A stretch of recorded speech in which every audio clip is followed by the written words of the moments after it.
Olá, amigos, aqui de novo hoje. Estamos aqui. Eu queria que vocês dessem uma olhada para esse áudio legal, né? Nós estamos tentando mexer aqui. Está tudo bem? Dá um joinha. Vocês estão ouvindo direitinho? Cadê o movimento aqui do pessoal? Cadê a pessoa que vem esperando? A Marilanda, a turminha aqui dos nossos amigos, os nossos amigos do Astral, que estejam todos aqui protegendo essa live, que vai ser não só uma live já esperada por muitos, né? Mas ele tá aqui, ó, ele vai se comprometer com a gente, ele vai voltar daqui tocando pra gente, tá? Aí o pessoal tá aqui, o pessoal de Portugal, que é os nossos amigos, aqui a Maranda tá aqui. Muito obrigada por vocês estarem aí com a gente. O pessoal que esteve na live anterior, né? Então, hoje nós estamos aí com 2 lives, a primeira vez que faço assim em seguida. Hoje eu quero aproveitar o máximo dessa live, se vocês quiserem questionar, uma visão assim, maravilhosa que ele tem, né? Uma visão espírita. Estamos todos juntos nessa egrégora do bem, nessa egrégora trazendo aí uma boa vibração, uma boa energia. Com vocês, o nosso querido, cadê você, que sabe? Ah, Ana, que carinho maravilhoso esse. Muito obrigado, minha irmã. Que bom te reencontrar, viu? Sabe que nós, espíritas, somos minoria em relação à religião. Então, suponho que nós já caminhamos juntos em outras oportunidades e estamos aqui juntos para continuar nosso trabalho, nossa vida imortal. E é uma alegria enorme estar aqui com vocês, com essa página de amigos. E com você, Ana. Obrigado por todo esse carinho. E, ó, como a Ana já falou, pessoal, tá prometido, hein? Eu tive tanta correria hoje e queria organizar melhor para estar lá no estúdio, montar, mas para essas coisas tem que ser um pouquinho de preparo. Eu cheguei muito em cima da hora, até atrasamos por minha culpa, por minha tão grande culpa. E estou aqui para fazer com vocês essa noite bem especial.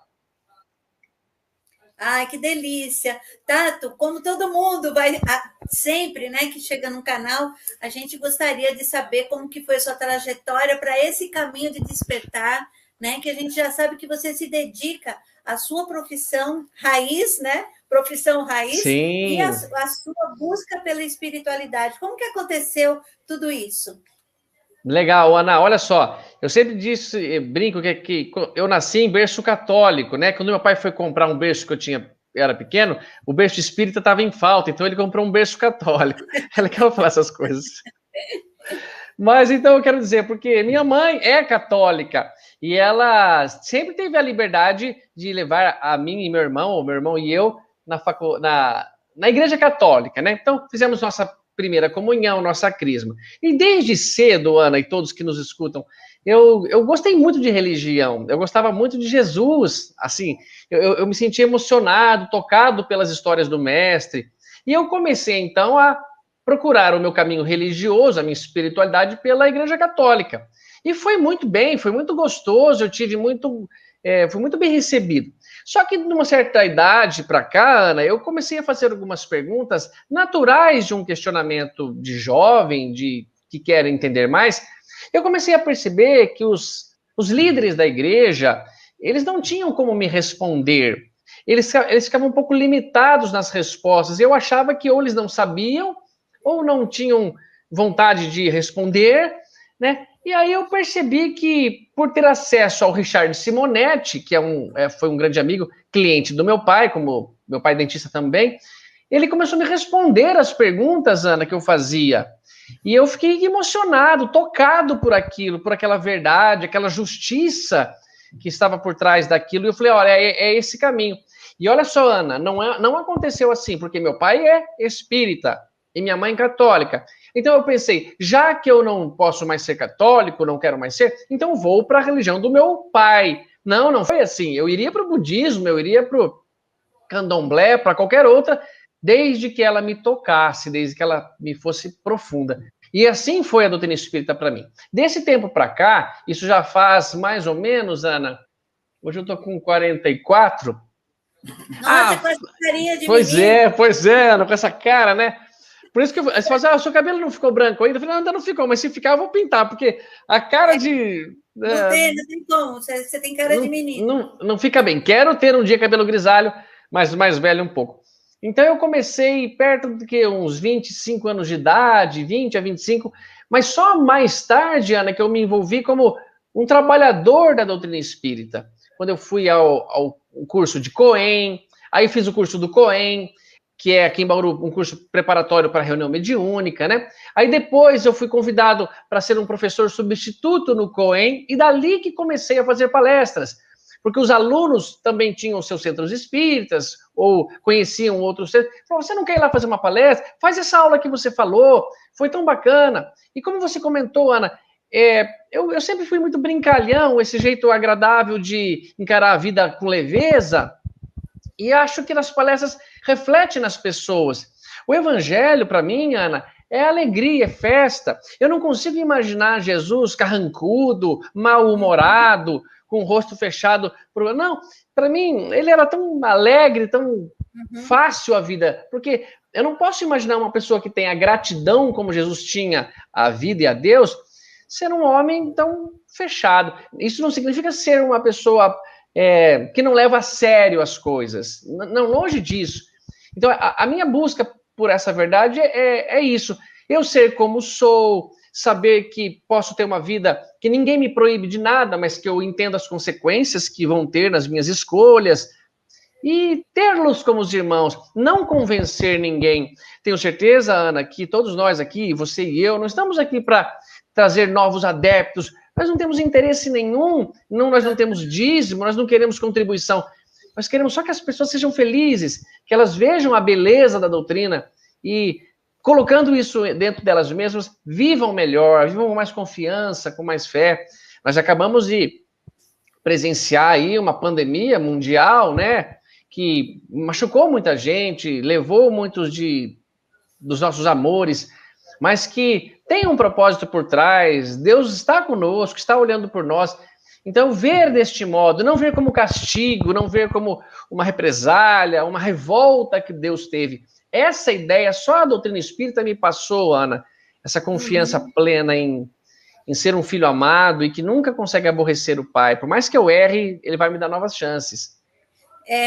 O bom de tudo isso é que sempre que você tem porque tem aqueles espíritas que são chatos, né? De convir comigo, né? Vamos combinar. Mas tem o pessoal que tem uma amplitude maior, que sabe que existem seres de outras dimensões, tem o pessoal que entende tudo isso, porque assim como em toda religião, né? Nós temos aí as pessoas que acham que são mais fechadas, ortodoxas, né? E outras que são mais abertas. Então, a vantagem de tudo isso é que nós respeitamos as outras religiões. O bacana de poder conviver com outras religiões, porque cada um traz o seu aprendizado, né? É muito importante. Perfeito, Ana, perfeito. Olha só, na nossa casa, pessoal, vejam bem o que a Ana disse. Conviver com outras religiões. Claro, eu não preciso conviver com outra religião, é só não ir na religião. Mas na nossa casa, ela é muito heterogênea. Eu tenho um pai, como eu falei, espírita, tenho uma mãe católica, um irmão que acredita em Deus, mas não frequenta em si uma religião, ama a doutrina, fala em nome da doutrina, sabe do plano de prova e expiação, mas em si ele não se vê espírita como literalmente um frequentador, um trabalhador. Apesar de que para ser espírita não é só frequentar um centro, viu, pessoal? Ser espírita é se posicionar como um verdadeiro cristão, alguém que tem fé, alguém que exerce a vida como espírita. Mas eu acho que a nossa família é muito heterogênea e temos que respeitar cada decisão. Olha só a frase de Dr. Bezerra de Menezes, Ana, ele disse que Deus permitiu que o homem criasse quantas religiões ele quisesse para atender às necessidades de todos os seus filhos. Então, nós temos necessidades, pessoal, que são supridas pela religião. O Emmanuel comenta de um tripé, a ciência, a filosofia e a religião. E realmente cada uma dessas grandezas nos atende numa parte. A vacina, por exemplo, é a ciência que tem que procurar, não é a religião. Um padre, um pastor, um palestrante não tem que pensar nisso, a menos que eles sejam cientistas. Mas, por exemplo, a religião, a minha relação com Deus, a minha fé, aquilo que a doutrina não pode mais, ou que a ciência não pode oferecer, eu encontro na religião e fica um vazio em nós. Muitas pessoas falam, eu não sei, eu senti um vazio, uma ausência. Eu acho que essa falta dessa relação de amizade, de fé com Deus, é que vai nos preencher. Então a religião é muito importante para mim, nesse ponto de vista, nesse sentido. Uhum. Nessa trajetória toda, você está aí há 20 anos, né, fazendo as suas palestras, né, e você é muito jovem, então, não é Obrigado, porque Ana. você tem mais dos 40 aí, não, mas é porque muito jovem para começar a dar palestras, né, com 20 anos. Ô, Ana, você sabe que quando eu falo assim, mas você começou até mais velho, né? Porque tem gente que nasce espírita, já desde cedo está frequentando as palestras, ele vejo crianças. Eu falo, mas o Kardec também começou tarde. Aí quando eu falo com você assim, que, você é tão jovem, eu falo, pois é, Ana, o Chico começou novinho também. Então eu tenho sempre essas alternativas aqui. Mas, Ana, você sabe que o tempo é relativo para nós. Às vezes, se eu tivesse tido contato com a doutrina ou de algum modo mais cedo, eu poderia não ter me interessado naquele momento. E eu sempre vou dizer que eu acho digno, bonito, quando alguém nasce numa outra religião e se converte para o espiritismo. E por que para o espiritismo? Ana, sem mencionar nada de errado em ninguém, mas eu acho que não é natural, não é a ordem natural das coisas alguém ter o contato com a doutrina espírita, conhecer essa verdade e mudar de opinião para uma outra religião que diz diferente em alguns pontos da doutrina. Para mim, eu falo que só acontece isso se, por exemplo, um jovem ou uma jovem se apaixonar por o outro e ele obrigá-lo para se casar, se converter para a religião dele. Aí um espírita deixa de ser espírita para ser alguma outra coisa. Porque eu acho que a doutrina espírita, depois que ela ficou absorvida, depois que ela foi compreendida, não tem mais volta. É um caminho sem volta. Eu me sinto como numa piscina, boiando ali, aí Jesus vem e tira o ralo dessa piscina. Aí ela começa a fazer aquele redemoinho, e eu tô nesse redemoinho já, quer dizer, não tenho mais volta. Eu já rompi o horizonte de eventos ali do buraco negro, eu não tenho mais como sair dessa verdade. E para mim é uma alegria daqui para frente se aprofundar mais. E sabe, Ana, eu até, não é muito certo fazer, mas eu poderia mostrar meu celular para você. Muitas pessoas, Ana, mas muitas mesmo, encontram meu telefone, mandam um recado para mim, perguntam, olha, eu sou católica, mas eu vi sua palestra, tem me feito muito bem, eu perdi um filho, tá assim, e a doutrina espírita tem, mas eu sou católico, como um certo receio, com uma certa preocupação de se afirmar espírita, como se isso não fosse dar uma credencial para ela no céu, como se ela não pudesse daí, mas eu não tenho nenhuma religião, o espiritismo acho que nem é religião, como se Deus dependesse dessas escolhas nossas. E não em si, eu digo, a religião, pessoal, ela não é uma chave que vai abrir uma porta num lugar para você entrar. A religião é como um mapa que te mostra um caminho para você percorrer com tuas forças e chegar nesse lugar que nem tem porta. Não há um portão que está lacrado, não há uma coisa fechada. Há uma condição espiritual, uma moral a se adquirir, um merecimento para se galgar passo a passo até chegar onde Cristo está e nos prometeu. Lá onde eu estiver, vós também estejais. Todos vós são deuses e poderão fazer o que eu faço.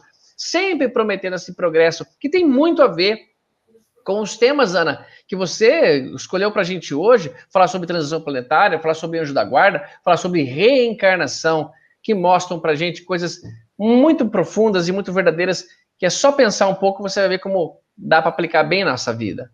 Eu quero que você fale sobre a reencarnação, porque muitas pessoas duvidam, né, que existe comprovação disso, É verdade. Existe a possibilidade da gente ter ciência de que isso acontece, inclusive, e nós sabemos que tem pesquisas, né, por aí, que já foram comprovadas. Eu queria que você falasse um pouquinho.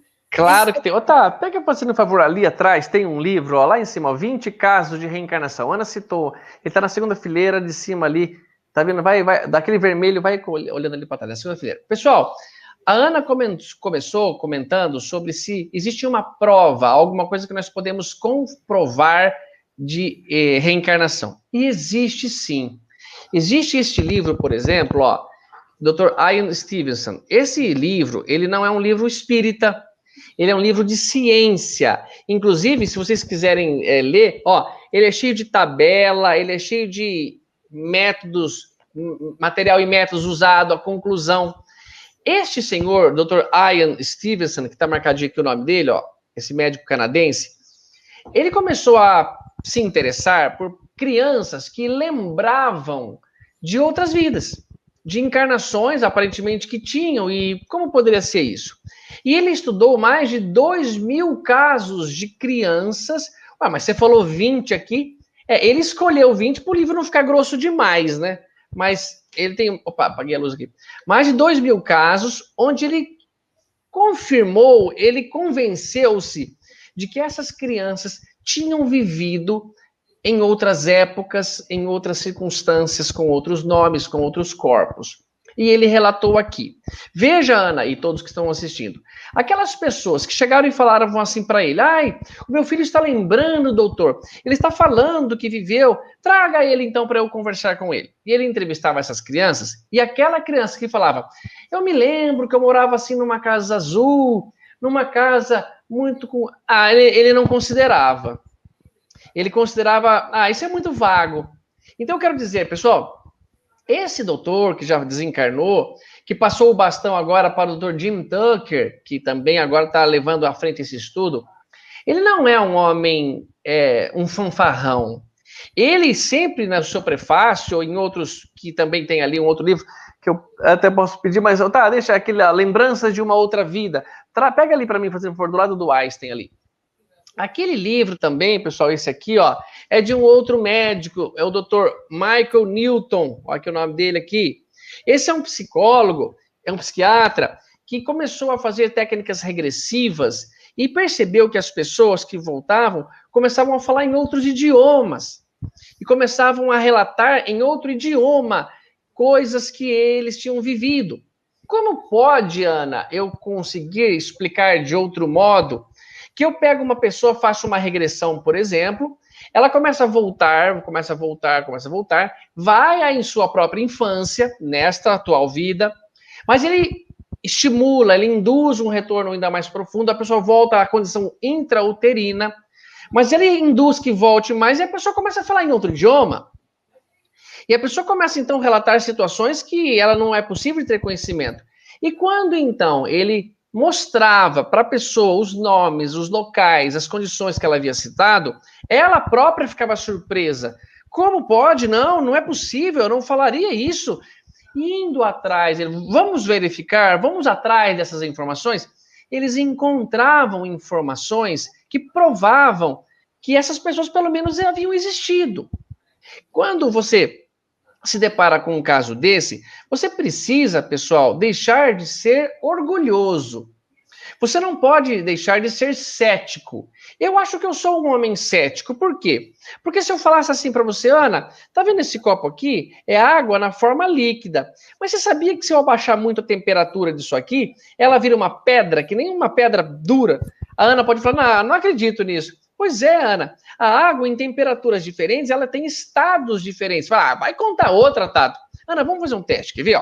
Eu vou pegar essa água aqui, que eu vou te dar um gole agora, e vou pôr no congelador. Vamos deixar ali no congelador por 2 horas. Vamos ficar aqui conversando um pouco, e aí nós vamos abrir. Quando eu abro e mostro para Ana, olha como está agora. E a Ana bate no copo, faz de conta que... Nossa! Vou fazer uma sonoplastia aqui, Ana, Nossa, ficou duro mesmo?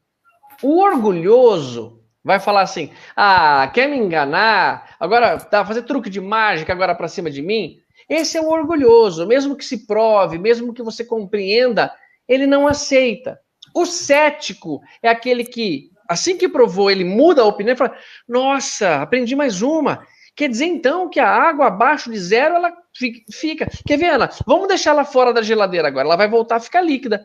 E ela começa a voltar a ficar líquida. Ana, e você não sabe, tem um terceiro estado. Eu vou ferver ela para você, ela vai começar a ficar vapor. Mas é a mesma água. O cético, pessoal, precisa dar o braço a torcer. Ele precisa se convencer que aquilo é uma fonte de informação nova, provada pela ciência. Agora, o orgulhoso, ele não muda de opinião. Por mais que se prove, por mais que se fale, ele é irredutível. Não é à toa que o nosso mestre Allan Kardec falou assim, que vocês precisam conversar com quem tem dúvida. Vocês precisam tentar argumentar ou trocar ideias com quem tem dúvida, não com quem tem certeza. Quem tem certeza, ele nem está procurando uma resposta ou algo novo. Porém, Esses 2 livros, já que a Ana tocou no assunto de ciência, mostra pra gente, então, crianças que lembraram suas próprias existências, identificavam-se como sendo uma pessoa que estava pilotando um avião que foi abatido por japoneses. Ele tinha um amigo chamado Jack Larson, que esse Jack foi abatido e ele estava junto com ele, que se chamava James. Ele foi abatido por um navio que chamava-se Natoma. E quando ele vai verificar essas informações, você encontra.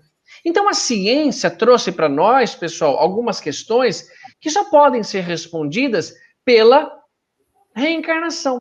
E foi perguntado, ao final de uma entrevista para o Dr. Jim Tucker, o seguinte: como ele, então, entendia a conclusão do seu trabalho?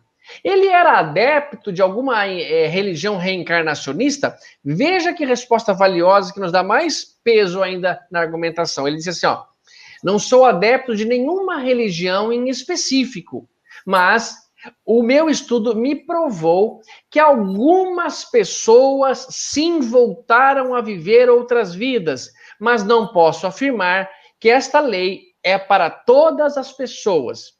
Veja a honestidade dele. Como eu não me lembro da minha reencarnação, talvez a Ana também não a dela, ele fala, bom, esses que não se lembram, eu não posso afirmar que o Tato e a Ana já voltaram, mas aqueles ali, aquelas crianças que me falaram, eu estou convencido, elas voltaram para viver essas vidas.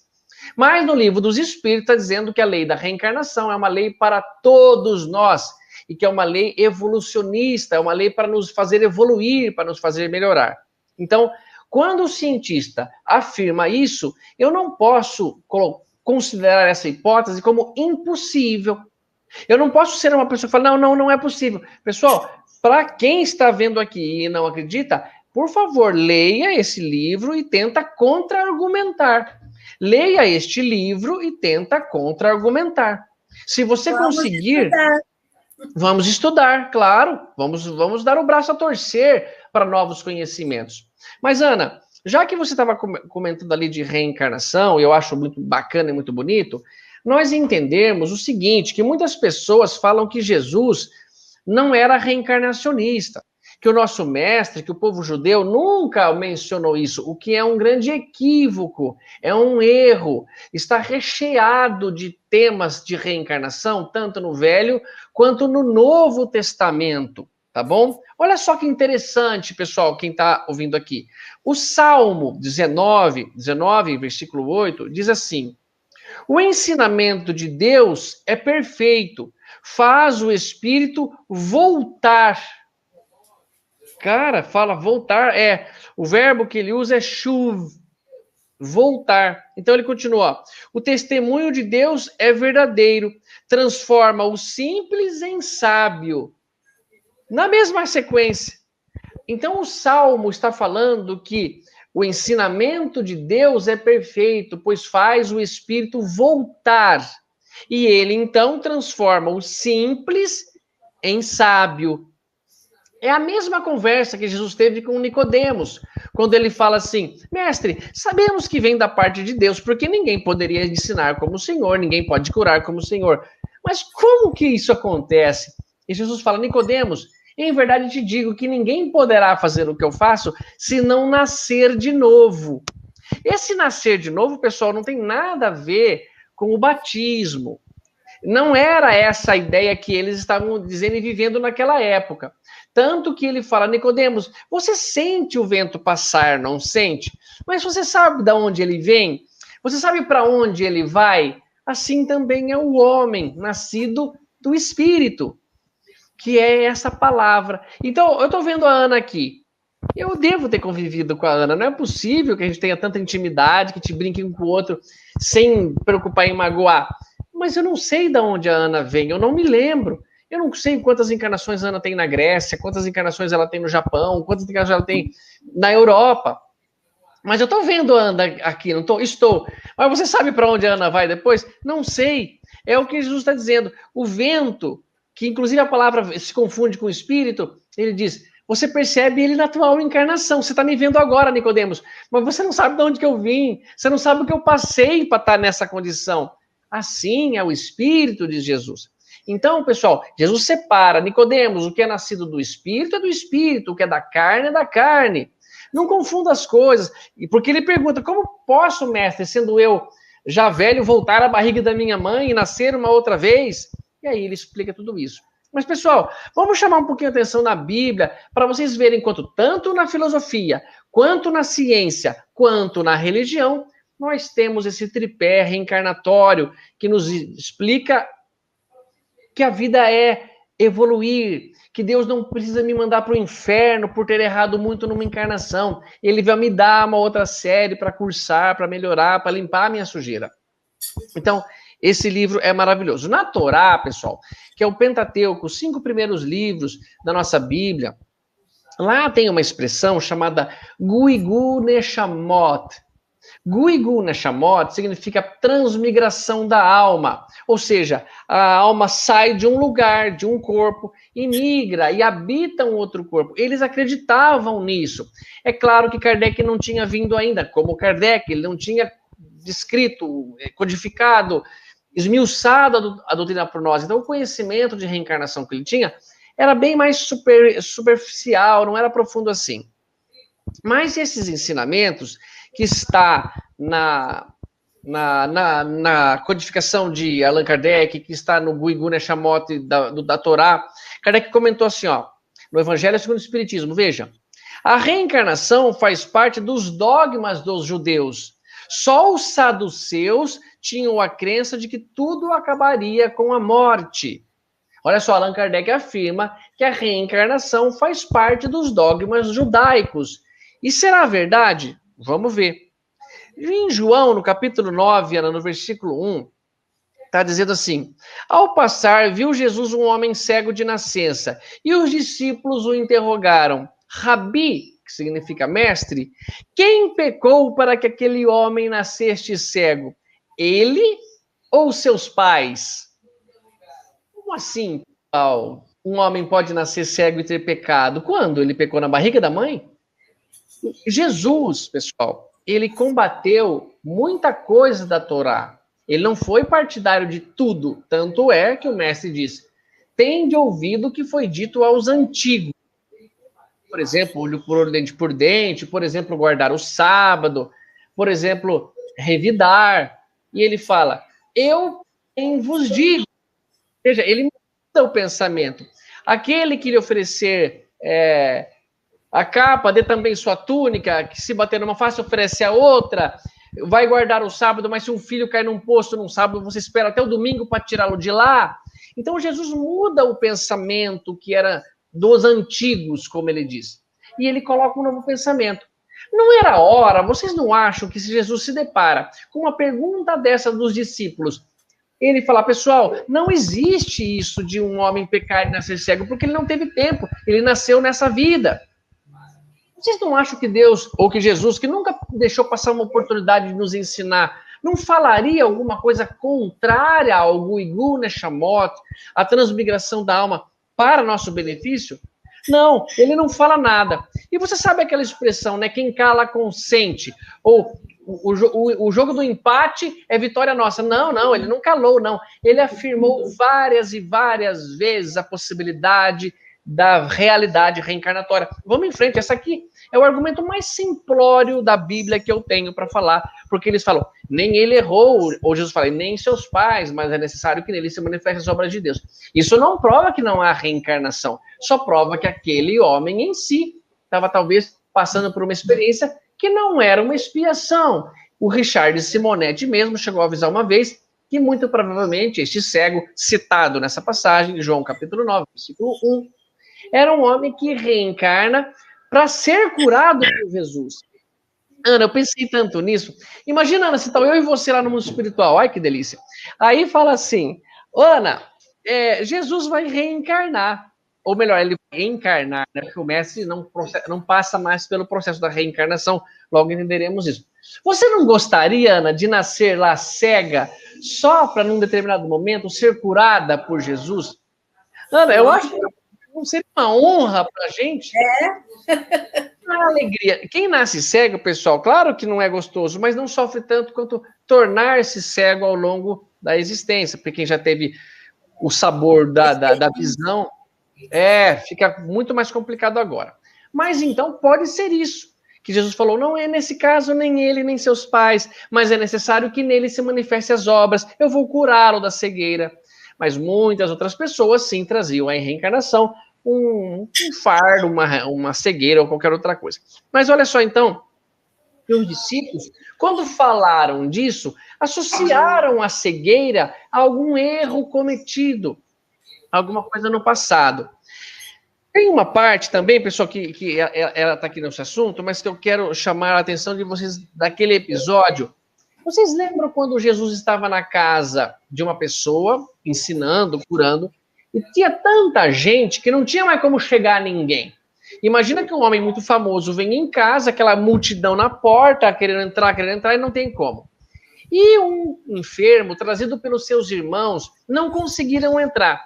Não desistindo, eles pegam, abrem as telhas, removem as telhas de uma casa e desce no leito esse enfermo de nascença, esse paralítico de nascença. Vocês sabem o que Jesus falou para ele nesse momento? Ele fala, filho, teus pecados estão perdoados. Levanta e anda. Interessante. Ele associa aquele problema, aquela paralisia, a um pecado cometido. Teus pecados estão perdoados. Agora você vai poder levantar. Levanta e anda. Tanto que os saduceus ali, os escribas, acharam interessante essa parte. Eles pensam, Ana, assim, com que autoridade ele perdoa os pecados? Só Deus pode perdoar os pecados. Jesus, sabendo do pensamento deles, fala assim aos escribas, o que é mais difícil fazer? Perdoar os pecados ou fazer um paralítico andar? Se eu perdoo e ele não pode andar, eu não tenho esse poder, ele não anda. Quantas pessoas eu já quis perdoar, Ana, mas o problema continuou. Então, ele sabia que ele podia perdoar. Agora, pessoal, mas dá paralítico. Como assim Jesus atribui a ele um problema? Teus pecados estão perdoados? Ele nasceu, mestre, ele nasceu paralítico. Ele não chutou ninguém, ele não foi alguma coisa que esse rapaz só pode ter feito numa outra encarnação. E ele, então, cura essa pessoa e ele liberta essa pessoa. Então, vejam, nesse caso específico, Jesus demonstra que um pecado cometido no passado mostra que nós trazemos conosco algum problema. Eu imagino que a minha magreza, Ana, que eu não engordo de hipótese alguma, devo ter sido um grande... Tem um monte de gente querendo essa virtude que você tem. Pois é, Ana, mas eu tinha uma vergonha de colocar a bermuda. Tenho ainda um pouco. Minha perna fina, aquela coisa, ai, meu Deus, que é educação física. Até eu gostava de esporte, mas... Nossa, pessoal, vocês têm perna fina? Vocês não sabem quanto é duro. Mas hoje, Ana, eu já agradeço muito a Deus. Senhor, muito obrigado. Quem sabe não era nem para eu ter nascido com essa perna fina. Quem sabe não foi um ato de misericórdia, Deus. Ô, filho, vamos ver o seguinte, cara. Cara, mas era para você nascer de um jeito... Vamos fazer o seguinte. Eu vou te dar mais essa chance. Você vai nascer com uma perna bem fininha, mas ela vai subir a escadaria do teu estúdio. Você vai conseguir bater o bumbo da bateria. Você vai conseguir andar. Você vai conseguir fazer palestra, tá bom? Vamos tentar acertar mais dessa vez e ser bem agradecido com essa perna? Tá combinado, meu mestre. Me perdoa o tempo que eu demorei para cair a ficha. Mas eu já não digo mais. Eu só brinco e brinco abertamente. Eu falar isso chama a atenção para um dia, se eu estiver aí perto de vocês com a perna, vocês olharam para minha perna. Mas que não tem nenhum problema, porque que isso, pessoal? A dádiva de ter um corpo que seja qualquer um, mas poder falar com vocês, me comunicar, enxergar a Ana, enxergar vocês, ter uma casa para morar, é a justiça de Deus se manifestando na reencarnação. Mas olha só, Ana, vamos pegar mais uns exemplos aqui do Novo Testamento. Esse assunto é lindo demais. Olha só. Pessoal, notem e me perguntem, por favor. Eu vou citar os lugares que tem aqui, mas não acreditem em mim assim tão fácil. Livro de Lucas, capítulo 20, versículo 27. Os saduceus interrogavam Jesus. Lembra que o Kardec comenta que a reencarnação faz parte dos dogmas dos judeus. Só os saduceus não acreditavam na crença de que tudo acabaria com a morte. Eles acreditavam em Deus, mas achavam que não havia possibilidade de continuar vivendo após a morte, muito menos reencarnando. Então eles perguntaram assim a Jesus: mestre, Moisés escreveu, se um homem morrer tendo mulher, mas sem ter filho, que o seu irmão mais velho tome a mulher como esposa e suscite descendência ao irmão.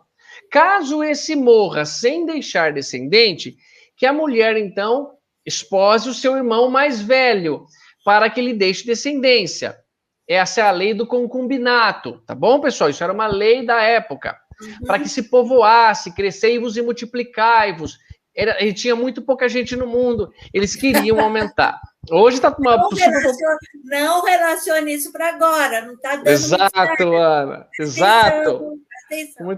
Muito obrigado. Mas nessa época, lá, 3.000 anos atrás, muito antes de Jesus, isso é com Moisés, pessoal, ele vem e fala essa lei. Os saduceus, então, tentaram esnucar Jesus e perguntaram assim, mestre, os filhos, então, deste casamento, com qual mulher ficará?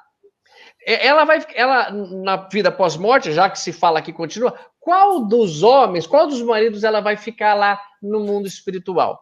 Olha a resposta de Jesus, pessoal. Tentem interpretar do fundo do coração o que parece para vocês ser mais sincero. A minha interpretação, e que eu seja punido por Jesus se eu estiver mentindo a vocês, se eu estiver aqui dedicando um tempo à toa para ganhar sei lá o que, mas mentindo, eu possa ser punido. Diz assim, ó, Jesus diz, os filhos desta era, os filhos deste tempo, os filhos deste nível evolutivo, os filhos deste mundo, olha só, que tá, a tradução do hebraico pode ser tudo isso.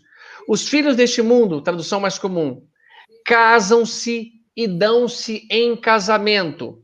Mas os que forem considerados dignos de alcançar aquele tempo, aquela era, aquele mundo, não mais se casam ou dão-se em casamento, porque não podem mais morrer. O que é? Jesus falou que os filhos deste mundo se casam ou dão-se em casamento porque podem morrer ou que morrem. Mas aqueles do digno já do outro mundo não podem mais morrer? Como assim não podem mais morrer? É que morremos mais de uma vez, pessoal. Nós morremos para o mundo espiritual quando nascemos na Terra, morremos para o mundo físico quando morremos e desencarnamos. Portanto, morremos e nascemos e morremos, renascemos e remorremos, encarnamos e desencarnamos quantas vezes precisar até chegar no nível que Jesus atinge, que é quando forem dignos de herdar a vida eterna, dignos daquele novo mundo, não mais desse em que vocês habitam. Vocês já não morrem mais ou não podem mais morrer.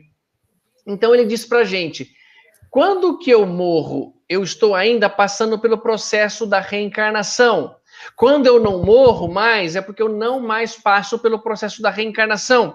Isso também se verifica, pessoal, naquela afirmação que ele dá sobre a condição de João Batista. Veja que interessante. Aqui está a parte de João Batista. Capítulo de Mateus 16, versículo 3. Não, perdão, essa é uma outra parte que eu quero só pular para a parte de João Batista aqui. Aqui, ó, Marcos capítulo 9, versículo 3. Diziam os discípulos interrogando a Jesus, por que os escribas, os doutores que ensinavam a lei de Moisés, disse que é preciso que antes do Messias, que é o Senhor que eu estou vendo, volte Elias, outra vez o verbo shuv do hebraico, volte. Pessoal, eu nunca estive na casa da Ana, ela nunca me convidou, até tenho uma mágoa aqui profunda com ela. Convidado. Obrigado, então tá feito. Eu quero dizer, quando eu for na casa da Ana pela primeira vez, eu não estou voltando lá, eu estou indo pela primeira vez. Mas a partir de uma segunda visita, eu estou voltando à casa da Ana. O verbo voltar só tem sentido para aquele que já esteve no local pelo menos uma vez. Você só volta a partir da segunda visita. Então, por que os escribas diziam que era necessário que voltasse Elias? A resposta de Jesus. É verdade que Elias há de voltar e restabelecer todas as coisas, mas eu declaro que ele já voltou e vocês não o conheceram e trataram como bem entenderam, do mesmo modo que farão sofrer o Filho do Homem. Aí diz a Bíblia. Então os discípulos compreenderam que fora de Jesus, ou que fora de João Batista, que Jesus falava. Como assim? Eles perguntam sobre Elias e Jesus responde que ele já voltou e que era João Batista. Era a mesma pessoa. Como podemos, pessoal, não concluir que o espírito de João Batista era o mesmo espírito de Elias? Jesus afirmou, e há mais explicidade nessa parte, quando ele fala assim, quem vocês acham que for o João Batista? Ele foi somente um profeta? Ele foi um homem que usava púrpura e vivia nos palácios? E ele fala, não, João Batista foi um grande homem, um grande profeta. E veja as frases, as palavras de Jesus. E em verdade vos digo, é ele o Elias que havia de voltar. E não há dentre vós, dos filhos nascidos de mulher, alguém que seja maior do que João Batista. O menor do reino dos céus é maior do que João Batista. Pessoal, essa parte é muito profunda, é muito interessante. Quando ele fala aqui dos filhos nascidos de mulher, ninguém é maior do que João, ele quer dizer daqueles que reencarnam, que nascem do parto, filhos nascidos de mulher. Eu pesquisei, Ana, e ouvi uma segunda interpretação dessa parte, que dizia o seguinte, que aquelas pessoas que tinham mãe judia é que eram filhos considerados judeus, porque o homem é considerado judeu se a mamãe for judia. Bom, se for essa a interpretação, então Jesus disse diferente, ele devia ter dito assim, dos filhos nascidos de mulheres judias, ninguém é maior do que João depois de mim. Porque Jesus também era filho de judia, Maria era judia. Mas ele não fala, ele fala dos filhos nascidos de mulher, dos que passam por esse processo, ninguém é maior do que João Batista. Agora veja o que confirma isso. Mas o menor do reino dos puros, o menor no reino de Deus é maior do que ele. Vamos dar um exemplo. Vamos supor que a Ana é professora de faculdade. E eu falar assim, Ana, dentre os teus alunos, qual que é o melhor aqui que você me apresenta? Ela falou, a mais inteligente é aquela menina ali. Aquela menina é muito sábia. Nossa, ela é muito boa aluna. Mas ela é melhor do que alguns aqui dos teus professores? Eu estou na sala dos professores com a Ana. Ela fala, não. O mais inteligente dos alunos é menos inteligente, é menos conhecedora, é menos do que qualquer um dos professores. É o que Jesus disse. O maior dos que ainda reencarnam, que é João Batista, é menor do que qualquer um já que não reencarna mais, porque não podem mais morrer, porque são dignos da vida eterna. É isso que ele está dizendo. Ele separa em dois grandes grupos, os que ainda reencarnam e os que não reencarnam mais.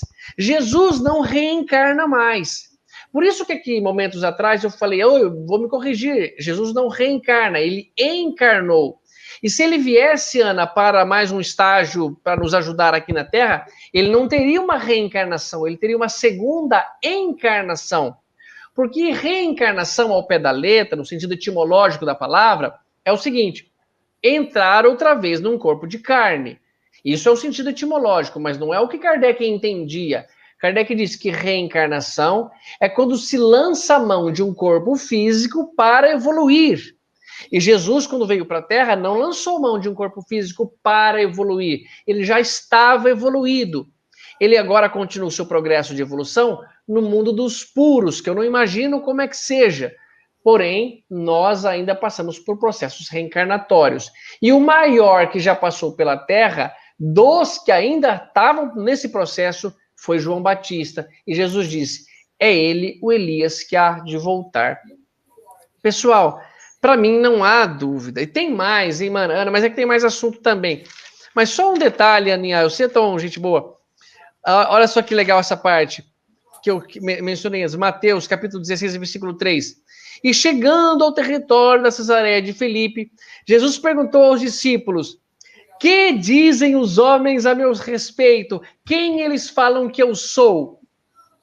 Ana, aqui foram usados dois pronomes, o pronome que e o pronome quem. E é diferente. Se eu falasse assim para o meu filho Henrique, Ana, me perguntar, papai, quem é Jesus? Se ele usar o pronome quem, eu tenho que responder para ele o RG de Jesus. Nome do pai, nome da mãe, idade que morreu, ano que nasceu. Por exemplo, então, quem é Jesus? Eu diria para o Henrique, Jesus, filho, Jesus é um judeu, nascido no ano 0 da era cristã, filho do carpinteiro José e sua esposa Maria. Nasceu no ano 0, em Belém, e morreu aos 33 anos em Jerusalém, crucificado. Esse é o RG de Jesus. Mas se eu perguntar, o que é Jesus? Se ele falar, papai, o que é Jesus? Eu diria diferente. Falar, Henrique, Jesus é um judeu, autor dos ensinamentos que compõem o cristianismo, uma doutrina que em muitos segmentos é hoje a crença do Ocidente. Esse é o currículo de Jesus. Voltemos ao Evangelho. O que os homens falam a meu respeito? Quem eles falam que eu sou? Pessoal, depois de tudo que nós já falamos, os discípulos ainda respondem, mestre, alguns dizem que és João Batista. Outros dizem que és Elias. Outros ainda afirmam ser Jeremias ou alguns dos profetas. Não era hora, pessoal, de Jesus falar, mas pelo amor de Deus, cambada de bobinhos, eu já não falei que não existe isso? Não, não. Ele não fala nada. Ele confirma. Pois bem, e vocês, agora dirigindo diretamente aos discípulos, quem acham que eu sou? Jesus diz, o senhor não é nenhum desses, o senhor é o Cristo, o Filho de Deus vivo. Ana, olha como tem tudo a ver.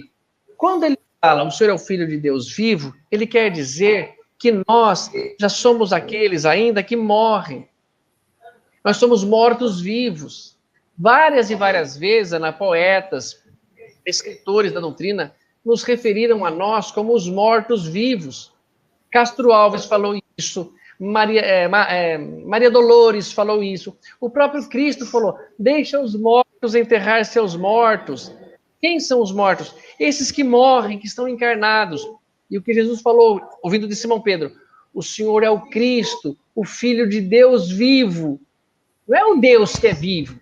Não tem um Deus morto. É o Cristo que é o Filho vivo. Por quê? Porque não reencarna mais, não morre mais. Chegou a um nível de evolução tão elevado que já não precisa mais. Ixi, acho que está precisando de... Queria estar aqui no meu... Tato, essa relação de Jesus com os seus discípulos, onde Sim. ele se coloca como Filho de Deus, né, encarnado, tem associação com os anjos frente a eles, porque eles também viam, né, algumas coisas diferentes. Isso aí está relacionado também no Evangelho. Que legal, Ana. Tem sim, pessoal. Olha só. Quando nós temos a notícia de Jesus, sabemos que é um espírito puro. E nós atribuímos essas frases, como anjo, um nome dado a essa condição angelical atingida. Então, quando Jesus encarna na Terra, ele não veio sozinho. Muitos encarnaram ali com ele para exercer seu trabalho e muitos do mundo espiritual o assistiam, estavam com o mestre. Todos estão num caminho evolutivo, num nível evolutivo. E como Jesus, existiam outros anjos também. Mas nós temos que o único crístico, o único espírito puro que passou pela Terra foi Jesus, o único que encarnou. Mas não posso afirmar que não tinham outros espíritos crísticos ou até mesmo puros colaborando, trabalhando no trabalho ali com Jesus. Então, sim, podemos associar que os anjos, que muitos chamam de outros nomes, são os mesmos espíritos que nós chamamos. E o nome, no próprio livro dos Espíritos, né, Ana, ele fala, pessoal, vocês chamem do nome que vocês quiserem. Isso tanto faz pra gente. Eu quero que mais é que vocês compreendam, que vocês entendam do que vocês estão falando. Então, os anjos, não os anjos da guarda, vamos dizer, os anjos da guarda, esse, segundo Allan Kardec, ele está no nível dos bons espíritos. Porque a partir do item 100 do livro dos espíritos, pessoal, tem 3 ordens, 3 classes de espíritos. Os imperfeitos, como a Ana, os bons, como eu acho que o anjo da guarda da Ana. Não. Eu jamais diria isso. Nós estamos juntos, Aninha, nós somos tudo imperfeito. E olha só, pessoal, se vocês querem imaginar onde vocês estão, é fácil. Se vocês sentem sentimentos como ciúme, raiva, inveja, ansiedade, vocês são imperfeitos. Porque Allan Kardec explica que os espíritos bons só desejam o bem. E desejar é diferente de ter vontade. Vontade é a manifestação, é a ação. O desejo é o íntimo. Eu posso até, Ana, querer estar em outro lugar, ou desejar estar em outro lugar, mas a minha vontade faz com que eu esteja aqui. Então, quando você fala os espíritos bons da escala espírita, somente desejam o bem. E desejar o bem é ter no íntimo o que você quer o bem. E quando nós estamos com raiva, com ansiedade, com egoísmo, não desejamos. O espírito perfeito, ele sofre pelos sentimentos que ele tem. Se eu fizer uma brincadeira sem graça com alguém aqui, com a Ana pode não se magoar. Não é obrigatório que ela se magoe. Mas essa é uma condição de espírito bom da escala espírita. E por isso os anjos da guarda, segundo Allan Kardec, são esses espíritos que já habitam essa ordem de espíritos. E por que estão habitando essa ordem? E por que são anjos da guarda? É como uma monitoria, é como um estágio que eles precisam trabalhar e participar pela própria evolução. Ué, um filho mais velho aqui do mundo dos encarnados não cuida de um mais moço? Quando você está estagiando na faculdade, você não auxilia como monitor de um professor, alunos que estão mais atrasados, que não estão aí ainda acompanhando a matéria, como você ajuda essas pessoas. Isso acontece. E esses são nossos anjos da guarda. E que, graças a Deus, pessoal, nós temos essa informação, que eles são espíritos bons da escala espírita. Que eles são espíritos que já não se magoam. Porque imagine, Ana, se eu ouvisse de você, falar, tá, você não acredita? Eu fui ali com meu filho, com meu pai, e umas pessoas mexeram comigo, me ofenderam. Falou, Ana, vamos lá, vamos pegar esses caras de pau. Você me contaminou com esse discurso, você me deixou irritado. Um anjo da guarda não pode me influenciar para ser agressivo. Então, pessoal, olha só. Se você está na dúvida do que agir e pedir em prece, pedir em ajuda, muito cuidado, caso você comece a ter informações de revide, de não deixar barato não, você tem sangue de barata, porque não deve ser informação de um anjo da guarda. O anjo da guarda jamais vai falar para você isso, pegar a faca e voltar para o barzinho, ir lá e não deixar ficar assim, não mexeram com a tua mulher, não deixar barato não, jamais. O anjo da guarda tem toda a calma, toda a paciência para nos instruir, para nos acalmar, para nos consolar. Assim está escrito no livro dos Espíritos. Este espírito amigo quer pôr pano quente. Não é que ele quer que a gente fique sofrendo, ele não quer que a gente sofra mais ainda dessa situação. Então o anjo da guarda é um nome que nós damos e que nem é um espírito puro ainda. Mas essa relação, como a Ana perguntou, do evangelho, se esses anjos que apareciam, sim, espíritos elevados, só que muitas vezes eles se materializavam para aparecer. No Velho Testamento você ouve muitas vezes que 3 anjos apareceram, se sentaram, comeram ali com Abraão, por exemplo, e eram anjos, mas talvez se materializaram para se fazer palpáveis, né? Uhum. Ah, que legal, Ana. A doutrina, ela tem uma certa, vamos dizer assim, ele tem um certo teor de que as pessoas às vezes entendam que tem seres extraterrestres, que são das estrelas, e que todo mundo fala que Jesus poderia ser um enviado das estrelas para tentar mudar o nosso planeta. Você acha que ele está precisando chegar de novo aqui? Porque o negócio está difícil. Olha só, pessoal, Allan Kardec diz que todos os planetas estão habitados. E não como a gente conhece, porque eu tenho confirmação que na Lua, em Marte, em Júpiter, não tem planeta ou não tem habitação como o meu corpo físico. O próprio Júpiter, por exemplo, é um planeta gasoso. Que se eu soltar-me, ou a Ana, lá na superfície de Júpiter, a gente não é barrado por uma camada. A gente vai entrando no interior, é gás, vai aumentando a pressão. Então, não tem como ter corpo físico num lugar como esse. Mas é mais rarefeito e pode muito bem estar sendo habitado por espíritos mais elevados, mais puros. Jesus, por exemplo, também estagiou no mesmo nível que nós. Então, eu tenho Jesus como um irmão mais velho. Um irmão que já estagiou nos seus processos reencarnatórios, passou pelo planeta primitivo, passou pelo prova e expiação, pelo regenerador, pelo planeta feliz, pelo planeta celeste, e agora em si não está mais preso a orbe algum.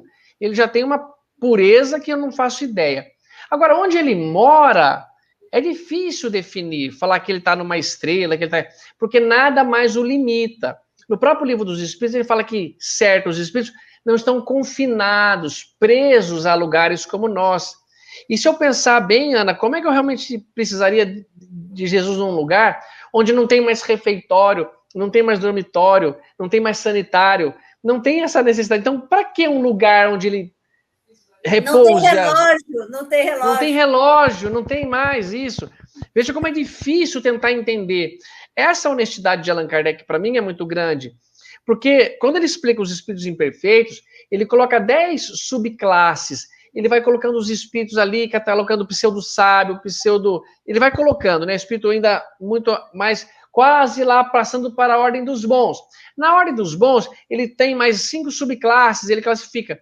Mas quando chegam os espíritos puros, ele não coloca nenhuma subclasse. Não tem como eu entender a psicologia de um puro. Não tem como eu comparar um com o outro, porque eu não consigo entender o que é aquilo. Como que eu posso explicar o que é um ser que não tem forma, não tem boca, não tem mais ouvido, não tem sistema digestório, não come, não dorme? Onde ele mora? O que ele faz? Não sente dor. Não sente dor. Ótimo, Ana, você colocar isso, porque a dor é uma professora, pessoal, é uma impulsionadora, é a amiga, é a companheira nossa, enquanto o mal achar guarida em nós, viu? Eu acho que nós temos que aprender tanto, ainda nós temos muito peso nesse corpo, né? Talvez esses seres, eles conseguiram já se libertar, né? E eles não precisam, eles podem transcender, entrar numa dimensão em outra. Exatamente. Como seriam essas dimensões, a seu ver, Tato? As dimensões que nós estamos aí passando? Terceira para quarta, quinta. Como que seria isso nesse momento? Ana, esses seres transitam muito entre essas dimensões. É verdade. Olha, eu gosto também de ler bastante sobre ciência. A quarta dimensão, segundo Stephen Hawking, aquele cientista que estava numa cadeira, ele já desencarnou, ele dizia que as dimensões, para a gente ter uma noção, é aquilo que nos ajuda a localizar a posição de um objeto no espaço. Então, por exemplo, Ana, eu vou dizer que a minha cabeça, como eu estou sentado, ela está aqui a 1,20 m do chão, ela está a 2 metros daquela parede ali da minha direita e está a meio metro aqui da parede da frente. Então, a 1,20 m, a 2 metros e a 1... eu consigo localizar onde está a minha cabeça. Mas há 2 horas atrás ela estava aqui? Não, ela não estava aqui, ela estava no consultório. Então, a quarta dimensão seria esse fator tempo, porque me ajuda a localizar onde que eu estaria. É que a nossa cabeça ela só funciona assim, Aninha, é difícil dizer fora dessas dimensões. Mas como seriam essas dimensões? Há novas dimensões, pessoal. Há mais dimensões. Nós vivemos em 3 dimensões, mas há o mundo bidimensional, há o mundo quadridimensional, e parece que os físicos já julgaram, consideraram, supor a existência de 11 dimensões. Eu não posso dizer como que é a outra, porque eu não consigo nem interpretar o que está fora das 3. Mas que com a evolução, como diz Allan Kardec no livro Evangelho segundo o Espiritismo, quando ele diz, assim que um planeta evolui, ele sofre a sua transição planetária, e o nosso planeta está deixando de ser um prova e expiação para um regenerador, os nossos corpos passam a ser mais translúcidos, ele fica menos denso, porque não precisa mais ter tanta densidade, eu não estou mais nessa frequência, eu estou mais evoluindo. E a ligação entre o mundo espiritual e o mundo físico fica mais aberta, fica mais comunicativa. Então, conforme nós vamos evoluindo, imagino que por essa explicação de Allan Kardec, eu vou ficando com as dimensões mais tangíveis, mais próximas de mim. Por isso que para Jesus, como a Ana bem comentou, não há tempo. Não há tempo para ele. Ele pode caminhar no tempo. É que para nós é difícil de compreender, mas para ele não há esse limite, não há essa limitação. Para ele é mais possível manipular isso, manipular o futuro, ou manipular o passado, ou manipular coisas que para nós não é possível de se fazer. A própria cura que o mestre fez é de uma maneira diferente do que nós supomos ser as maneiras de curar. Ele mexe quanticamente com a coisa. Ô, Ana, imagina o seguinte, se eu alterasse uma parte da molécula aqui da água, se eu colocar mais um átomo de oxigênio aqui, ela vira uma água oxigenada. Ela fica tóxica para mim. Mas eu não alterei em si com grandes... Não, eu só coloquei um átomo de oxigênio a mais na molécula. Então, em vez de ser H2O, 2 partes de hidrogênio e 1 parte de oxigênio, não, eu pus 2 partes de hidrogênio e 2 partes de oxigênio. Ela fica uma coisa totalmente nociva para mim. Então, quando Jesus alterava essas partes, ele transforma partícula em pão, ele cura uma cegueira. Imagina que eu tenho, Ana, na parte... vinho. Vinho, isso, Ana. Cada exemplo bom. Você está preenchendo tudo que eu estou deixando de lacuna aberta. Água em vinho. Você acha que é difícil para Jesus? Não, ele pôs água porque água que tinha abundância ali. Mas se fosse champanhe, se fosse leite, se fosse... Ele transforma. Não há essa barreira para ele.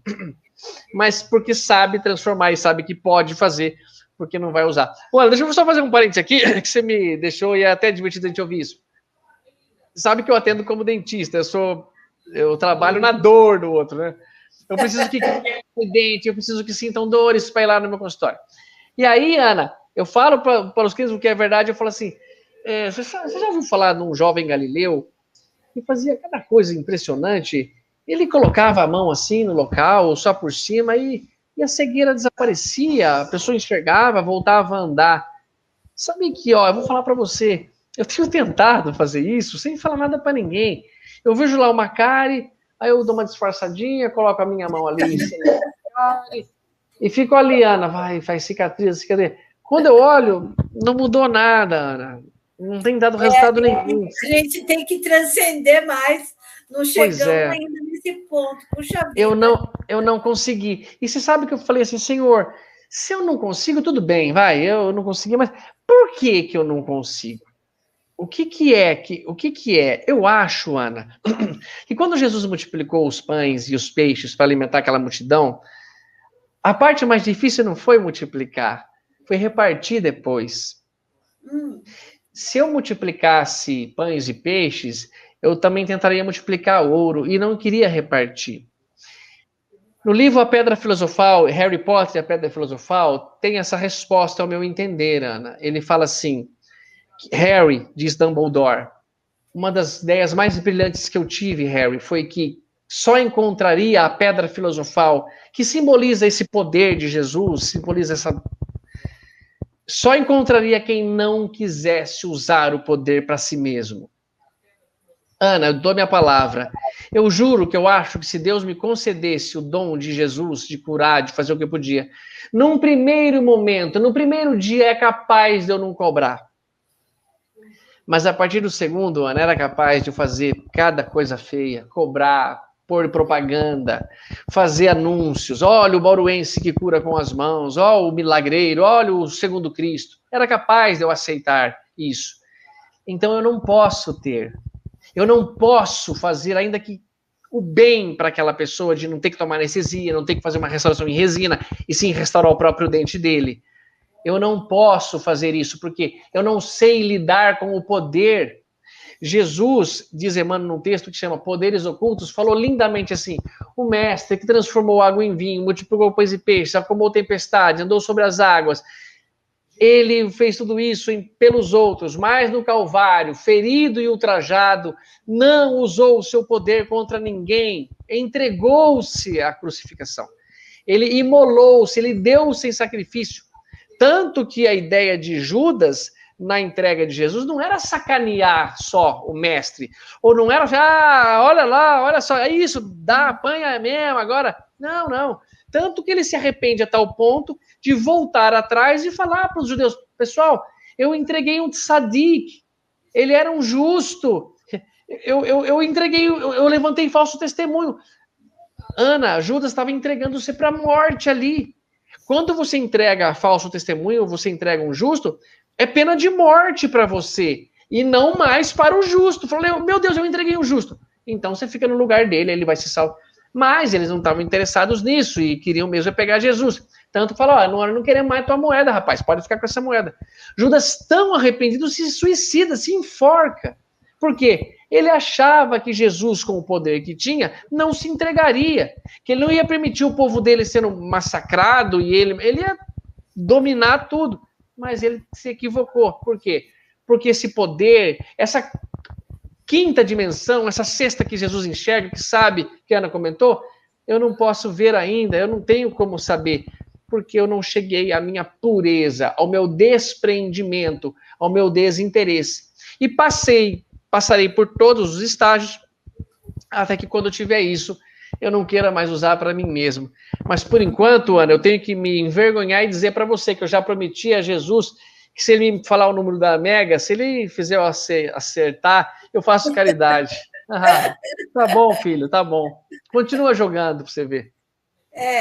Agora sim, esse momento que nós estamos transitando entre a terceira e quinta dimensão é um momento único para a humanidade, né? Já vinha sido falado desde a época lá pelo Chico Xavier, né? Ele já vinha sinalizando algumas coisas, então é muito interessante que nós estamos sendo protagonistas dessa história. Sim, né? Sim, Ana. Isso é muito legal. Pessoal, a Ana está comentando um assunto grandioso.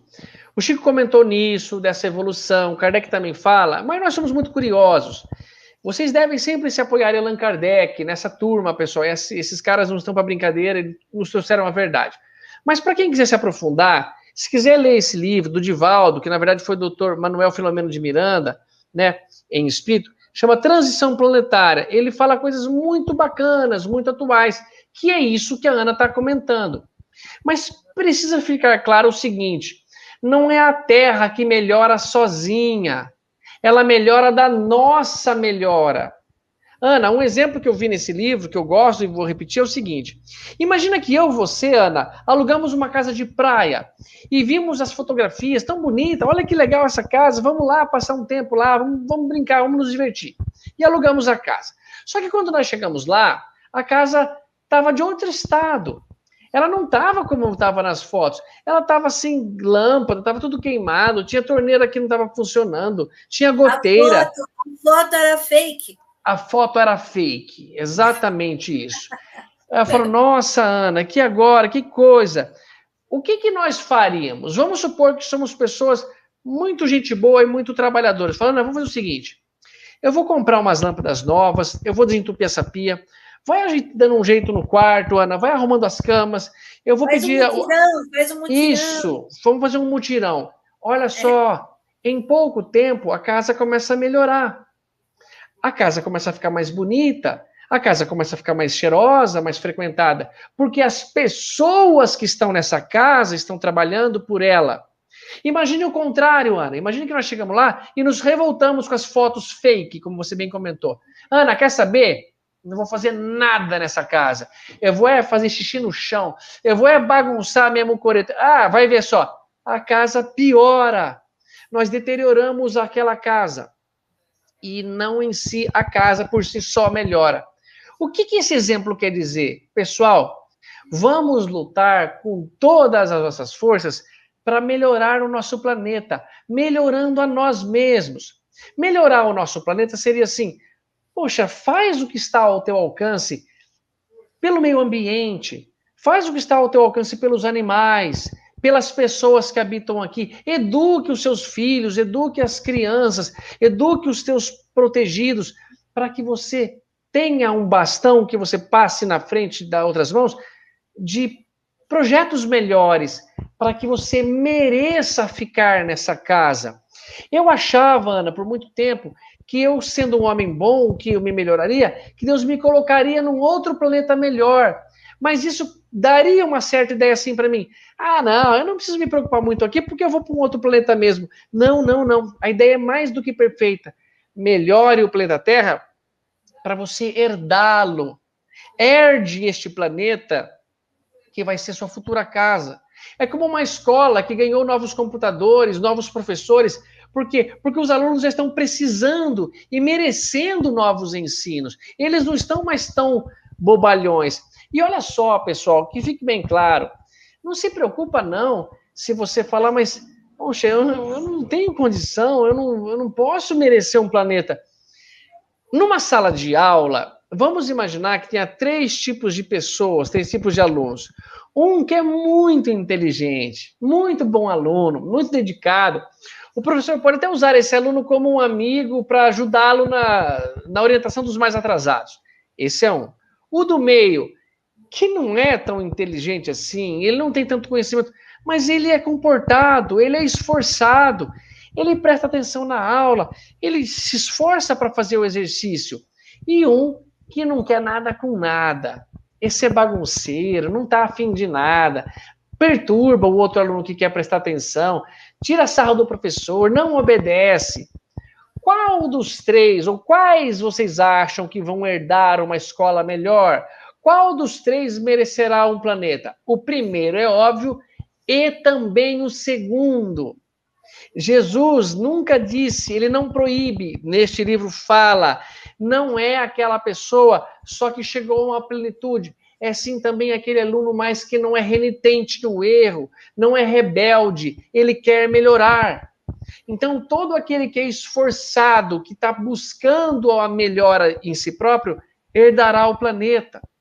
E Jesus, no seu discurso maravilhoso, coloca uma característica principal para herdar a terra. Bem-aventurados os mansos. A mansuitude é para Jesus talvez o quesito primeiro para nós sermos pessoas mais merecedoras do planeta. E a mansuitude, pessoal, é ter paciência, é ensinar outra vez, é fazer o melhor que você pode pelas pessoas que estão próximas de você, é não desistir, não perder a tua esperança. Para mim, tudo isso é mansuitude. Não é ser respondão, não é revidar, é levar, assim. Eu falo para o Henrique o contrário quase, Ana, do que falam. Não traga desaforo para casa, é o que eu falo, ou o que eu escuto, né? Eu falo, Henrique, traga, por favor, o desaforo para casa, tá bom? Não resolve você o desaforo, não. Porque resolver o desaforo é eu ensinar ele a revidar, a responder, a ser uma pessoa que não aceita qualquer coisa. Não, Henrique, traga. Porque se você não trouxer, como é que o papai vai saber como te ajudar? Traga, filho, o desaforo para casa, conta para o papai o que te fizeram de maldade, de negligência, e nós vamos junto resolver. E o papai vai precisar, se for necessário, ele vai lá na escola, fala com você. Mas essa de trazer o desaforo para casa, para mim, é participar-me do mundo dele. E eu educá-lo. Henrique, não revida não, filho. Não. Quantas vezes eu já ouvi o pai falar assim, coitado, tentando acertar. Filho, se alguém fizer assim para você, fecha bem a mãozinha e dá bem assim no narizinho. Não, filho, não faça isso. Eu não quero que o Henrique aprenda isso para mim. Me obrigue a apanhar, mas não que me faça bater. Me faça ser aquela pessoa que quer seguir Jesus, como Simeão, no livro Há 2000 anos, que fala, eu não sou partidário nem da causa de defesa, eu morro, mas não vou matar.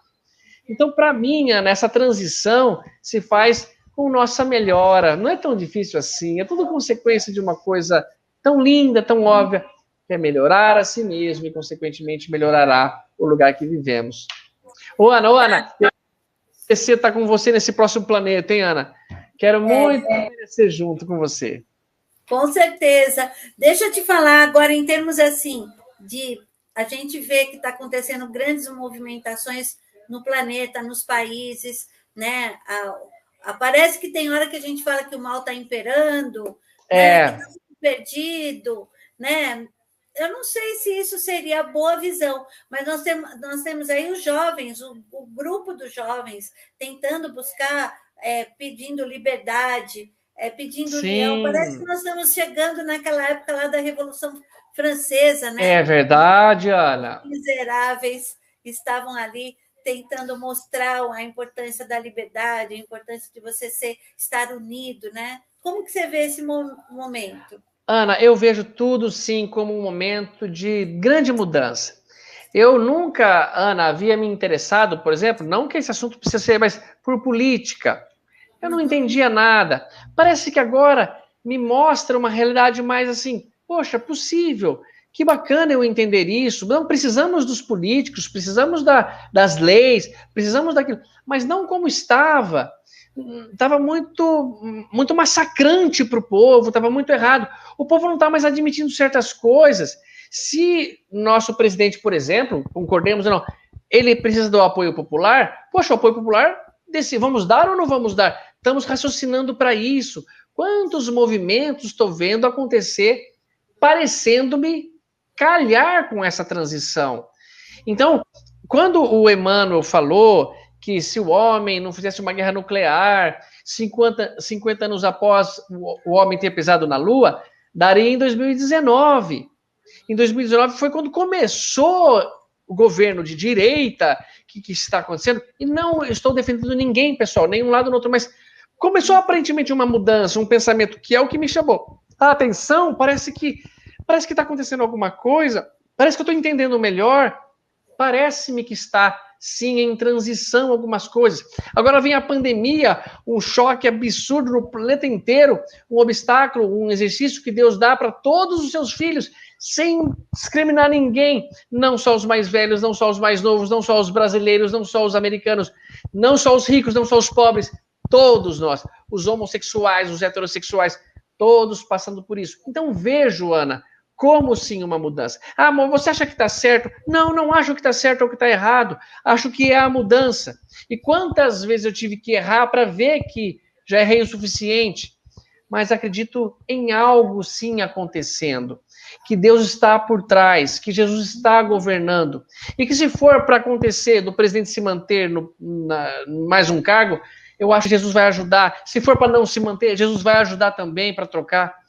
Tudo que eu vejo, eu faço o melhor que posso, do meu discernimento, da minha opinião, para conseguir aquilo que eu acho. Mas na prece eu deixo claro, Pai, faz a tua vontade e não faz a minha. Mas me parece, Ana, que está acontecendo alguma coisa. Não é possível que seja a mesma coisa de tanto tempo atrás. Nós estamos passando pela transição. Para mim está ficando muito evidente, muito claro isso. Sabe o que eu acho mais bacana? Que o povo está podendo ter tempo, né? O tempo para pesquisar, tempo para raciocinar, coisas que a gente tinha muito enlatado na TV, né? Então vinha tudo pronto, aí você almoçava, comia, assistia novela, ia dormir. Ninguém se preocupava muito com os detalhes. E hoje as pessoas se preocupam. Então, lá buscando... verdade. Olha o que eu analisei, que eu achei interessante, cara. É assim, vamos ver, assim. Eu vejo que a população hoje, ela sabe mais o nome dos ministros do que os jogadores de futebol da seleção. É verdade. Olha que bacana, isso não é uma vitória? Muito vitorioso, muito bem observado, Ana. Eu acho que naturalmente vai ser mais assim, vamos saber mais o nome de ministros, de deputados, dos senadores, do que dos jogadores de futebol. Eu mesmo não sei o nome de nenhum jogador de futebol. Sei do Neymar, do Messi, só. Do Pelé. Eu não sei nem do Pelé. Eu não me interesso. E olha que já faz um tempo que essa turma aí tá. Agora, por que eu falo isso? Porque eu acho que você tem toda a razão, Ana. E nós estamos nos interessando com aquilo que nos toca mais de perto. Futebol, essas coisas para mim são paixões, que até me deixam meio anuviado, meio nublado em relação à verdade. Agora, como nós estamos nos interessando mais, pessoas discutindo mais, eu só fico triste quando há briga, Ana. Vamos supor que você fosse de direita e eu de esquerda. Né? Com mentira. Com mentira. Ou você fosse de esquerda e eu de direita. E nós ficássemos aqui nos degladiando. Se você falasse uma coisa para mim, eu vou ouvir. Falou, Ana, é que eu acho diferente. Bom, tá bom. Então você faz o que você achar melhor, eu também. E vamos ver o que dá. Mas com sinceridade, sem dar o braço a torcer, não vai funcionar. A nossa cabeça é que nem paraquedas, né? Ela só funciona se estiver aberta. Se ela estiver fechada, se ela estiver assim, não, é assim mesmo que é, aí não funciona. E todos nós agimos com muito interesse, pessoal. Podem ver como há muito interesse, como há ganância por trás, como há erro, como há egoísmo.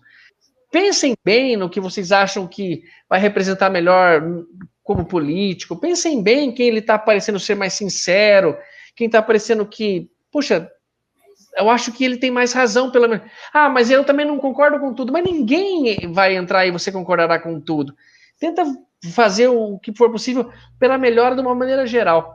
Mas isso é a transição, Ana. Nós vamos ter que camelar muito ainda para conseguir, né? Você sabe que também o que deixa a gente um pouquinho triste é a segregação das pessoas. Então, aqueles que votam num lado não conversa com o outro. Então, fica jogando pedra. Aquele que tomou a picada, aquele que não tomou a picada. Agora eu não falo Sim, com Ana. você. Não, você é daquela turma, eu sou da outra. Está parecendo Isso. briga de gangue. Como Ana, os anjos podem estar nos ajudando se a gente não está ouvindo? exato, Ana, exato. Olha só, Ana, você tocou num ponto importante. Eu vou ensinar sempre o meu filho a ter respeito às pessoas. Eu acho que não tem que infrar para ele ter respeito com um tipo de pessoa. Não, não, ele tem que ter respeito de uma maneira geral. Todo o resto eu acho que segrega a gente. Por exemplo, Divide, né? divide. Partido divide, já está partido. Já está partido. Ana, por exemplo, eu falo pela minha família e pelo meu filho.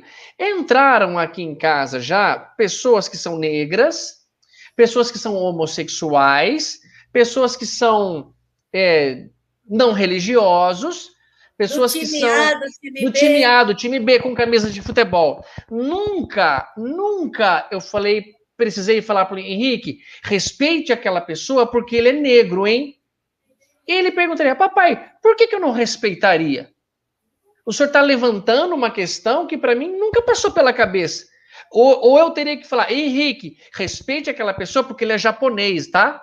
Respeite aquela pessoa porque ele tem o cabelo loiro. Respeite aquela pessoa porque. Não! Não é possível eu catalogar todos os níveis de respeito que o Henrique vai deparar pela vida dele. Já entrou meninas aqui que eram homossexuais com jeitos de menino. A Fernanda, por exemplo, eu posso até citar, ela é um hominho. E eu não precisei falar, Henrique, respeite ela. Não, ele nem se tocou, pessoal. Ele não viu nada nela de errado. Ele não se importou com isso. E eu acho, Ana, que falar para as crianças, ele tem direito de escolher o sexo. Ele tem, mas nem precisa tocar nesse assunto. É só ensinar que o respeito está acima de qualquer coisa. Porque ao meu fraco entendimento, a minha mente tão atrapalhada, e que juro que eu estou sendo honesto, eu acho que as crianças não veem maldade nas coisas até nós colocarmos maldade para eles. Se eu disser para Henrique, não mexe naquela caixa, é capaz dele falar, por que meu pai não falou para não mexer naquela caixa? Não, não tem por que falar. O Henrique vai na escola, tem colegas meninos, colegas meninas, não tem problema. Eu não acho assim que se ensina. Por quê? Eu acho que isso segrega, Ana. Eu acho que isso divide. Eu acho que isso separa. Papai, eu tenho que respeitar, né? Não, não tem que respeitar. Ele só respeita. Ele não tem que fazer força. Ele gosta das pessoas, ele gosta da Fernanda, ele gosta das pessoas que são de outro time. E parece sem mais. Bate. Sem embate. Sem embate, claro, claro. Rotular, sem dizer que ela é aquilo. Para mim, parece que as pessoas têm um interesse por trás de segregar. Homem contra mulher, branco contra negro, homossexual contra heterossexual. Não, pessoal, nós somos tudo um pouco. Eu tenho descendentes de negros também na família. Eu tenho amigos íntimos. Você tem amigos homossexuais? Eu falo, não, eu só tenho amigos. Eu não sei se são homossexuais ou não. Eu não tenho amigos. Os dias da consciência. Consciência daquilo, consciência do isso, outro. Ana, isso, Ana. Para que dia da consciência?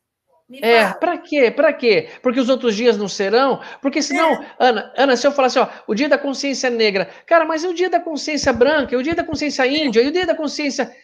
Cara, não é possível, pessoal, nós somos muito diferentes e ao mesmo tempo iguais em direitos, em poderes, em amor por Deus. Eu não acho possível, mas é só o meu entendimento, Ana. E se alguém pensar diferente, haja diferente com o seu filho, mas não obrigue o outro a agir de certo modo. Então, é como o Haroldo Dutra Dias uma vez falou, Ana, não esquece o que você vai falar, Aninha, mantenha uma lembrança aí. O Haroldo falou, pessoal, ele fala, as crianças normalmente crescem brincando, não crescem se preocupando com os órgãos sexuais que têm. Mas se alguma delas, porventura, pensar assim, eu não quero ser menino, eu quero ser menina, vamos atendê-lo e cuidar com todo o amor. Mas o Henrique, por exemplo, ele não está conflitando ainda com o órgão sexual masculino que ele tem. Se um dia ele não quiser ter mais, eu defenderei até a morte o direito que ele tem de fazer uma cirurgia, de não querer fazer e ser o que ele quiser. Mas, por enquanto, ele não tocou no assunto. Eu não preciso alarmar isso para eles, com as crianças. Com 4 anos de idade, né? Que eles estão fazendo. Isso, Ana, isso que me Você parece. acha que com 4 anos de idade você tem um discernimento para você saber o que você quer, o que você é. Eu acho, Ana, eu acho que o Henrique já está com 10 e não tem essa ideia. Ele não sabe ainda o que é fazer sexo. Não passou pela cabeça. Para que serve? É para que serve. Ele falou uma vez preenchendo o papel, papai, nome aqui, Henrique, o que é sexo, papai? Eu falei, Henrique, é para saber se você é um menino ou uma menina. O que você é? Ainda perguntei. Ele falou, um menino, papai. Eu falei, isso, então ponha lá que você é masculino.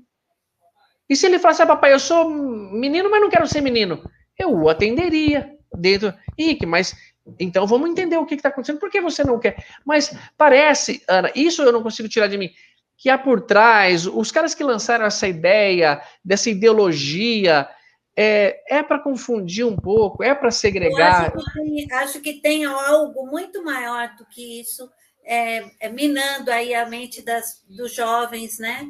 E aí Tem levando para outro lado, então é complicado, né? E a mesma coisa você ter um professor de faculdade com a camiseta, a camiseta do professor já diz, né? Não precisa alguma coisa, nada. Então, põe lá, a camiseta do Che Guevara, legal, e aí vai. E ele é um professor antenado, bacana, se veste bonitinho, fala a linguagem dos jovens, e aí aquela identidade vai sendo formada sem mesmo saber quem foi aquele cara.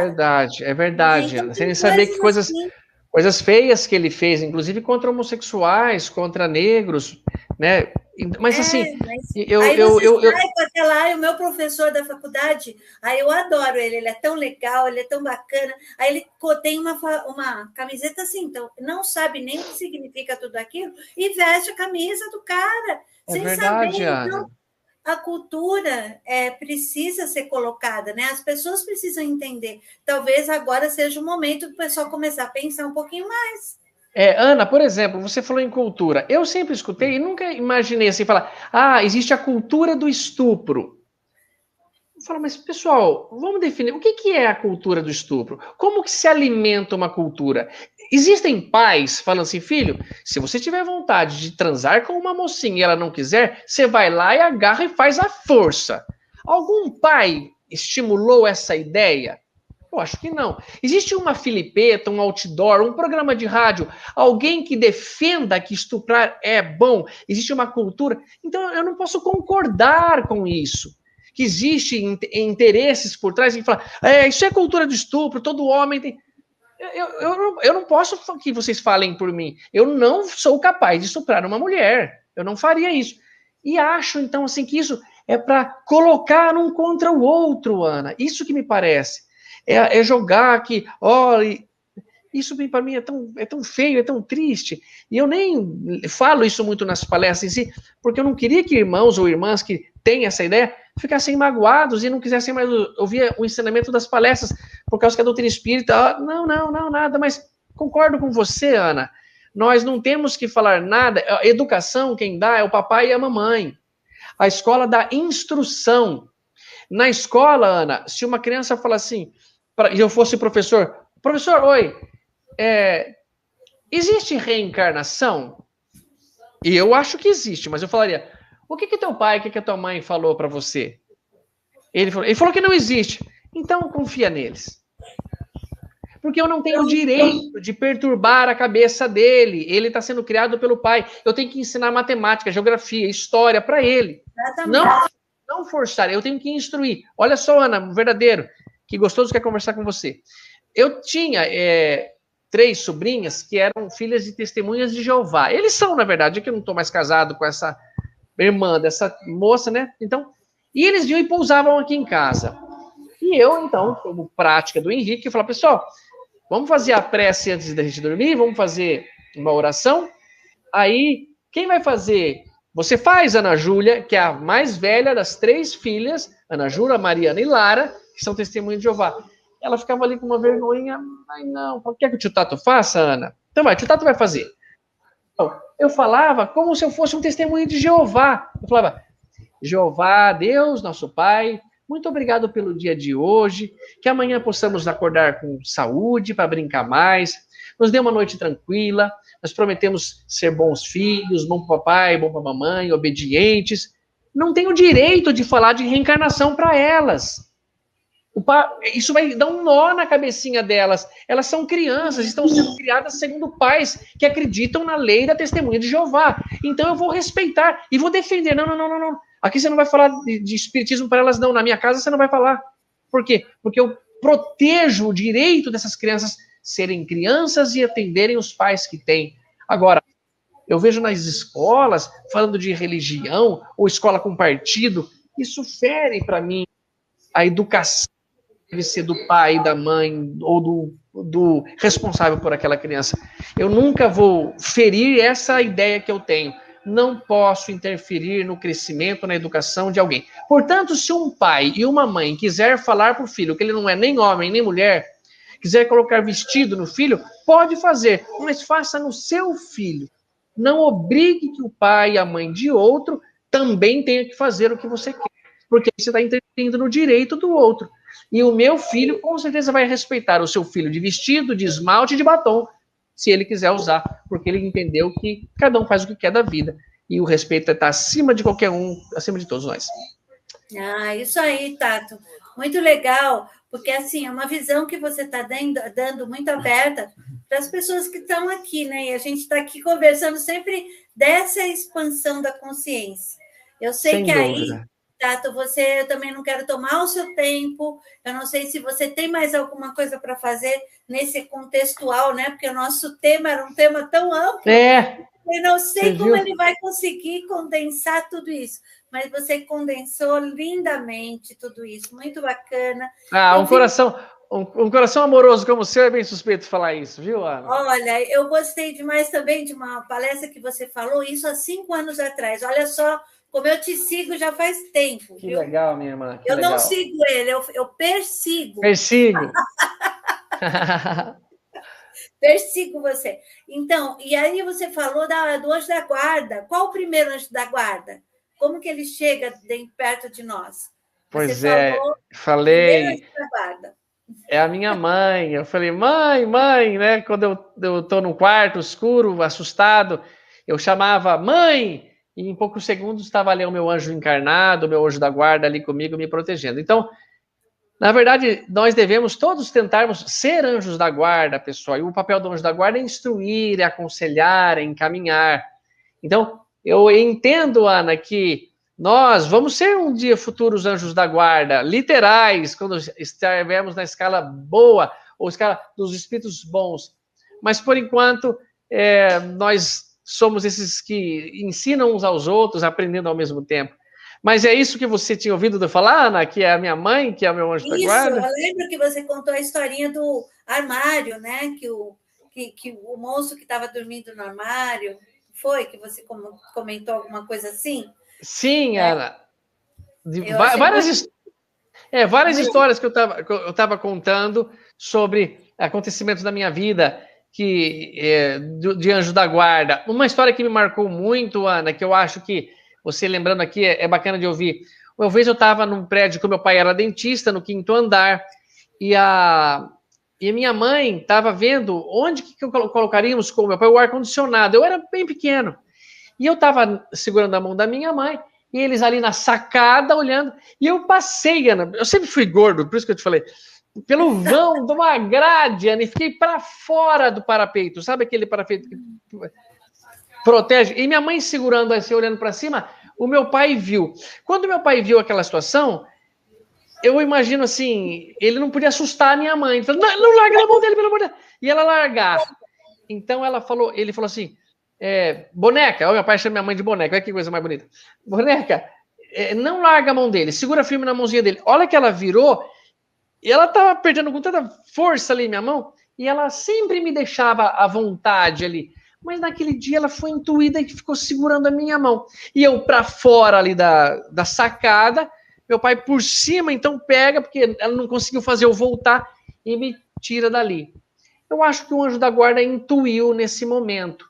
Mas se eu, de repente, caísse, pessoal, o anjo da guarda não poderia me segurar na queda livre. Por quê? Porque a lei de Deus não pode ser quebrada, ela não pode ser rompida. Então, o anjo da guarda, ele está como um técnico ao lado do campo, instruindo, tenta marcar o gol por aqui, tenta agir assim, tenta fazer daquele modo. E este anjo, ele se afasta de nós quando nós nos desconectamos dele. Quanto mais nós pedimos ajuda, mais nos oferecermos para estar perto, no bom comportamento, na intuição, mais e mais eles vão ajudar a gente. E todos temos um anjo da guarda. Eu gostei muito, Ana, quando eu saí da Igreja Católica, e algumas coisas que eu aprendi lá permaneceram conosco. E esta coisa foi o anjo da guarda. Eu sempre ouvi que tinha anjo da guarda na Igreja Católica, e quando me tornei espírita, não queria que mudasse isso. E não mudou. Tanto que a palavra que eu uso nem é anjo guardião ou guia espiritual, é anjo da guarda mesmo. São esses seres designados para nos proteger, para ficar com a gente. E se alguém quiser, pessoal, ler mais sobre isso, no Livro dos Espíritos, a partir da questão 489, Kardec fala lindamente sobre se existem esses anjos, qual o papel deles, se eles se afastam de nós, se eles brigam conosco. Lá está tudo dito isso. Mas que nunca desistem da gente, sempre estão conectados e em pensamento nos orientando. Mas, Ana, é muito legal essa palestra do Anjo da Guarda, né? Muito engraçado. Muito lindo, muito lindo. E é todo dia que nós fazemos as nossas opções, né? Para o bem ou para o mal. A todos os momentos você vai traçando o seu destino. Você acredita em destino pré-determinado ou você acredita que nós é que somos o destino? Fazemos Ana, eu acredito que quando a gente nasce, você nasce numa espécie de projeto. Você faz um projeto, um planejamento, mas que eu consigo modificar o meu destino, modificar as consequências com meus bons atos. Se não fosse assim, pessoal, eu peço que vocês relembrem do livro há 2000 anos. Jesus chega para Emmanuel e fala, você está diante de um ponto crucial, meu filho. Está no teu querer seguir-me agora e encurtar ou ir pelo caminho que você está seguindo ou levar alguns milênios para isso. Jesus, então, propõe ao Emmanuel, Publius Lentulus, uma decisão. Ele podia decidir. Quando aquela pedra é jogada e acerta o rosto de Lívia, a esposa de Publius Lentulus, ele não podia ter sido um pouquinho mais misericordioso e não mandar chicotear aquele menino e não mandar depois para as galeras? Mesmo dias depois, o pai do menino, o André, indo lá implorando para ele não mandar o filho para as galeras, para a escravidão, e libertá-lo. Era um menino muito bom, ele não fez aquilo, ele não tinha chance de escolher o livre-arbítrio. Você não acha que os anjos da guarda influenciaram e falaram, deixa quieto, perdoa o menino? Não, ele não perdoou. E então lacrou o destino dele com toda aquela consequência de ter um filho raptado também de sofrimento. O destino, pessoal, não está traçado como a gente pensa. Você precisa morrer assim. Você pode mudar. Ou então eu falo, Henrique, se for para você morrer atropelado, filho, nem se preocupa com os trânsitos, nem se preocupa com... Não, atravessa. Não se preocupa. Exato, não. Eu tenho que fazer valer a pena. Eu tenho que falar, Henrique, se você tomar um pouco mais de cuidado, filho, você evita um atropelamento. E isso é o meu destino. Agora, Ana, por que ganhamos moratórias? Por que o Chico ganhou moratória? Por que o Divaldo, inclusive o Raul Teixeira falou para mim, assim, na minha frente, eu ganhei uma moratória, eu era para ter desencarnado, eu não desencarnei. Isso são alterações do destino. Kardec fala assim, se você escolher uma rua, você tem 3 caminhos para seguir. Se você escolher a estrada, você pode escolher o mar, ou você pode escolher o ar, o vento. Se você escolher o caminho da estrada, você não vai encontrar maremotos, ele fala. Mas pode encontrar buracos. Mas não está certo que em qual buraco vai cair. E pode acontecer de não cair se for bem prudente. Ou seja, se eu for cuidadoso, Ana, se eu tomar cuidado com a minha saúde, respeitador, eu terei uma condição diferente no futuro. Agora, a minha condição reencarnatória fez eu ser brasileiro, ter o sexo masculino nessa encarnação, fez-me ter tais circunstâncias. Agora, eu não consigo ser presidente da República dos Estados Unidos. Eu nasci brasileiro, eu teria que mudar a Constituição norte-americana. Então, eu posso ser político se eu quiser, posso não ser. Então, o destino, pessoal, não está traçado a ponto de você ser um homem preguiçoso e folgado e falar, tinha que dar no que deu. Eu sou um desempregado. Deixa a vida me levar, né? Me levar. Não, nada disso. Eu sou uma pessoa azarada. Não sou nada, não admito isso não. Eu vou me esforçar, vou conseguir. E quantas pessoas, pelo seu esforço, não mudaram o seu destino? Então, livre-arbítrio está acima do destino. Você o tempo todo escolhe entre o bem e o mal. Se escolher o bem, terá boas recompensas. Se escolher o mal, terá frutos amargos. E isso é o que você decide. Senão eu seria um robô e não teria livre-arbítrio. Uhum. Essa palestra aqui acho que tinha que ter duplicidade, dividida, porque tem tanta coisa para a gente perguntar. Tem muita coisa para a gente falar, né, Ana? Mas o pessoal tá só firme aí. Só tem uma pergunta aqui que eu acho que dá para você dar um apanhado geral de uma pessoa que me mandou, perguntando por que algumas crianças nascem com defeitos físicos, sem Legal. ser pais bons, né? Colocou aqui, pai e mãe bom, e nasceu para sofrer. Por que essas crianças vêm sofrendo? Né? Porque bacana. Nascem com defeito físico. Olha só, o Kardec falou que quando você vê uma pessoa, por exemplo, com defeito físico muito grave, muito cuidado em atribuir que ele está em expiação. Ele pode ter escolhido uma prova, ele pode ter escolhido nascer com uma certa dificuldade física para se superar nessa encarnação. Os filósofos falavam muito sobre o que o corpo físico prendia, dificultava, bloqueava o raciocínio, a emancipação da consciência. Eles não falavam assim, mas seria como você nadar de pijama. Você já nadou de pijama, não, alguma vez na vida? Eu imagino que não. Nadar, Tato, é um dos medos que eu tenho da água. Ah, entendi. Então, ele queria dizer, quando você está nadando de pijama, é como se você tivesse encarnado. Ao tirar o pijama, você nada com liberdade. Ao desencarnar, o seu espírito vai estar mais forte. Passar pela prova de um defeito físico pode ser muito bem um atenuante para que eu não entre em novos problemas. Por exemplo, eu tenho um amigo que não pode beber nenhuma gota de álcool porque ele tem uma deficiência de uma enzima que não digere bem o álcool. Se ele tomar uma taça de champanhe, é capaz de ele ter um coma. Então, ele percebeu isso nos primeiros goles de alguma coisa alcoólica, ele ficava extremamente ruborizado, a pressão aumentava e muitas vezes ele tinha que tomar injeções. Esse bloqueio que ele tem, às vezes o deixa entristecido. Poxa, eu não posso nem comemorar uma taça de champanhe no Réveillon, mas pode que ele próprio tenha pedido isso para não ser um alcoólatra nessa encarnação. Então, mamãe que perguntou por que um filho, que uma pessoa nasce com um certo defeito? No Velho Testamento, Salomão, que foi um dos homens mais inteligentes, falou assim, tendo em outra existência sido um homem bom, ou uma alma boa, encarnei ou nasço nessa sem mácula. Ele quer dizer que ele não precisou trazer para essa encarnação um corpo maculado, um corpo defeituoso, um corpo especial em algum modo. Mas que as pessoas que nascem com certas marcas de nascença não representam uma punição, um castigo de Deus, ou na sorte. Deus não lança dados, como dizia Einstein. Eu vou sortear e vai cair esse aqui. Porque mesmo que eu pensasse assim, mas aqueles que sofrem aqui na Terra terão a glória no mundo espiritual. Onde está a justiça ainda assim? Então, se ele quisesse que todos fossem para o mundo da felicidade, deixasse todo mundo com defeito para ter dificuldade e poder receber a felicidade no paraíso. O que são 80 anos de sofrimento para depois me condenar pela eternidade? Não. Nós vamos passar por várias experiências, horas com dificuldade física, horas com dificuldade financeira, horas com muita saúde, com muita condição financeira, para eu testar-me, ser provado nessa situação.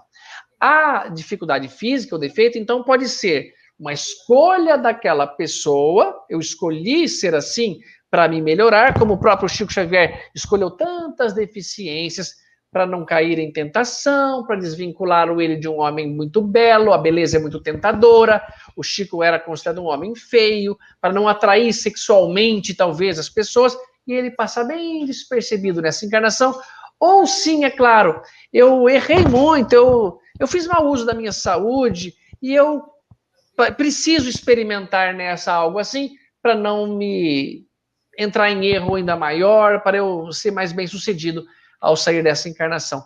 Mas a justiça de Deus está na reencarnação, senão não seria possível nós concordarmos com uma criança rica, bonita, inteligente, saudável, a outra feia, pobrezinha, com dificuldade para aprender e ainda com um defeito físico. Senão não seria justo. Nem recompensa para um e castigo para outro, e nem nenhuma circunstância ser julgados iguais. Aí não é possível. Ou seja, está tudo certo. Está tudo certo do jeito que está. Perfeito, Ana. Está tudo bem, pessoal. Você é capaz, você tem um ombro forte, o fardo não é tão pesado assim. É nós que estamos fazendo, somos nós que estamos assim com o corpo mole. E se a gente se esforçar, passaremos muito bem e sairemos melhores. É uma questão de tempo, Ana. Todo mundo está no mundo espiritual, você vai ver só. Aí não terei mais nem corpo com perna fina. Agora nós teremos um corpo bem mais forte. Aí você vai ter o corpo que você desejar. Você vai ver só que eu vou ser um Apolo, eu vou ser um Apolo. Isso mesmo. Tato, eu só tenho a agradecer toda a sua presença, que todo o seu espírito, né, jovial, essa alma bondosa, né, essa alma que compartilha, a forma de você dividir seu conhecimento com as pessoas, isso aí é muito prazeroso da gente ver você lá, junto lá nos lugares que você frequentava. Eu sei que tem um monte de gente querendo fazer aqui pergunta, mas a gente vai deixar para a próxima. Nós podemos fazer o seguinte, pessoal, vamos combinar de ter uma live de perguntas, né? Onde vamos. O Carlos pode ir respondendo para todo mundo. Olha que bacana, a gente vai obrigar, porque agora ele assumiu um compromisso com a gente, aí eu vou cobrar ele direto, não tem jeito. Daqui um mês ele volta, e aí a gente faz uma live de perguntas. Mas eu queria que você fizesse uma coisa que você sabe fazer tão bem, quem ainda não conhece, a forma dele saber, ele é um orador nato, né? Então, ele sabe declarar um poema, né? Ele deve ser um cara assim apaixonante, né? Para suas experiências, em termos de você poder declamar um poema com tanta facilidade como você faz. Escolhe aquele que você quer para encerrar. Eu agradeço a todos. Vamos multiplicar e vamos dar joinha aí. Vamos ver quantos joinhas a gente vai ter no final aqui e vamos multiplicar essa live para mais pessoas, de muito conteúdo, né? E que nós vamos estar juntos outra vez, com certeza. Tá, Cátia? Que legal. Muito obrigada, tá? E aí eu faço suas vezes aí para você despedir e para você encerrar. Ana, muito obrigado. Obrigado a todos, essas palavras carinhosas, os comentários que eu estou vendo aqui. Quantas pessoas conectadas com a gente até agora. E eu me peço desculpas caso tenha falado alguma coisa que magoou, que você não concorda. Mas somos assim, pessoas que estão aprendendo juntos e não é intenção alguma magoar. Mas como o pedido da Ana é uma ordem, eu vou dizer para vocês, pessoal, um pensamento de Castro Alves, pelas Sagradas Mãos de Chico Xavier, que ele fala que as encarnações nossas são como oficinas onde nós estamos presos, traçando a luz, forjando a nossa perfeição para sermos filhos melhores. E ele está no Parnaso de Além Túmulo, se alguém quiser ler, um livro que Chico escreveu como primeira publicação espírita do Chico Xavier, em parceria ali com os espíritos. Então, ele diz assim, há mistérios peregrinos nos mistérios dos destinos que nos mandam renascer. Da luz do Criador nascemos, múltiplas vidas vivemos, para a mesma luz volver. Buscamos na humanidade as verdades da verdade, sedentos de paz e amor, mas em meio aos mortos vivos, somos míseros cativos do desconhecimento e da dor. É a luta eterna e bendita em que o espírito se agita na trama da evolução. Oficina onde a alma presa forja a luz, forja a grandeza da sublime perfeição. É a gota de orvalho que vai caindo num arbusto que vai subindo, pleno de seiva e verdor. É um fragmento de estrume que se transformará em perfume na corola de uma flor. Tudo evolui, tudo sonha na imortal ânsia risonha de mais subir, mais galgar. A vida é luz, esplendor, Deus é somente o seu amor, o universo todo é o seu altar. Ó, bendito quem ensina, quem esclarece e quem ilumina, quem o bem e a luz semeia. O amor é luz que se alcança. Tenham fé, tenham esperança e para o infinito marchai. Vamos marchar, pessoal, como verdadeiros filhos de Deus. Vamos marchar e ter esperança, mas a esperança tem que ser do verbo esperançar. Porque quem tem esperança do verbo esperar não tem esperança, tem espera. Fica aguardando que o tempo mude, fica aguardando que façam alguma coisa, fica aguardando que Jesus volte para fazer o trabalho que é nosso. Ter esperança, que vem do verbo esperançar, é o contrário disso. Esperançar é não desistir, é ir atrás, é buscar conhecer, é buscar aprender. Então, para todos nós que temos esperança do verbo esperançar, mãos à obra, marchemos para a construção de um planeta melhor. Eu não consigo fazer sozinho, precisamos uns dos outros, mas juntos somos um e um muito mais feliz. Minha linda, obrigado, Ana. Muito obrigada. Estamos juntos nessa jornada, estamos aí lutando para ter tudo de melhor para os nossos filhos, os nossos netos, o nosso país. Então, estamos juntos, sim, nessa marcha. Muito obrigada por tudo que você falou, Ana, que bate com o coração da gente. Que legal. Ana, fala com a Thaís, marca outro dia, nós vamos fazer lá no estúdio, nós vamos tocar muita música e nós vamos passar junto. Tá, vai ser ótimo. Gente, muito obrigada. Obrigado, pessoal. Um beijão. Fiquem todos com Deus. Bye, bye. Namastê. Namastê.